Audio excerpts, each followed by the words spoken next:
Good morning friends, welcome Insta রান্নাঘর থেকে। আজকে নিয়ে এসেছি রেসিপি, সবার খুব সুস্বাদু লাগবে। এই রান্নাটা একবার করে দেখবেন। এটা হচ্ছে চিলি চিকেন, কিন্তু আমি বানাচ্ছি dry chilli chicken. Dry chilli chicken একবার করে দেখবেন, খুব সুস্বাদু লাগে, শুধুই খাওয়া হয়ে যায়।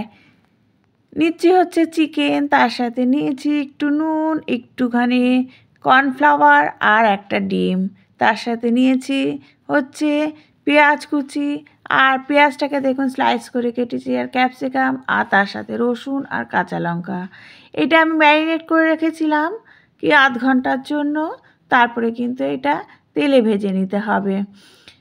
ম্যারিনেট করেছি, আরেকবার বলে দিচ্ছি, একটা ডিম, একটু কর্নফ্লাওয়ার আর একটু নুন দিয়ে হচ্ছে ম্যারিনেট করে রেখেছি। এখানে কর্নফ্লাওয়ার খুব বেশি দেবেন না, অল্প করে দেবেন, কারণ এতে কিন্তু গ্রেভি হয় না। প্রথমেই বলেছি বানাচ্ছি ড্রাই চিলি চিকেন। চিকেনগুলোকে কিন্তু এখানে খুব ভালো করে ভেজে নিতে হবে, তাহলেই কিন্তু চিকেনটার স্বাদ আরও ভালো লাগবে। পুরো রেসিপিটা দেখার অনুরোধ রইল।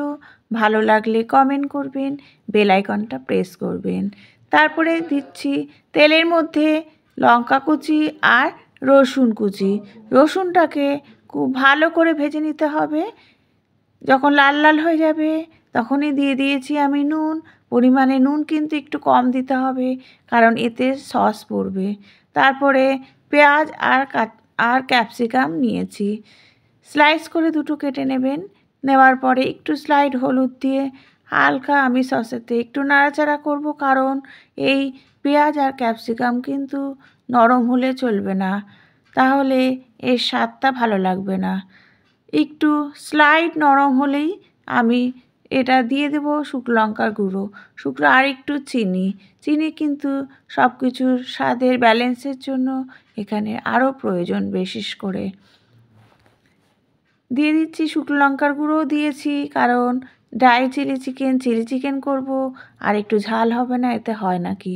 তারপরে টমেটো সস, সয়া সস আর চিলি সস একটা বাটিতে গুলিয়ে রেখেছিলাম। এখানে সব কিছুর থেকে টমেটো সসটা স্লাইড একটু বেশি দেবেন।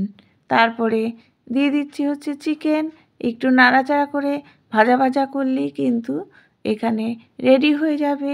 জলের পরিমাণটা খুব কম দেবেন, দেখুন একদম ড্রাই করে করতে হবে। এটা রেডি হয়ে গেল dry chilli chicken. Thank you.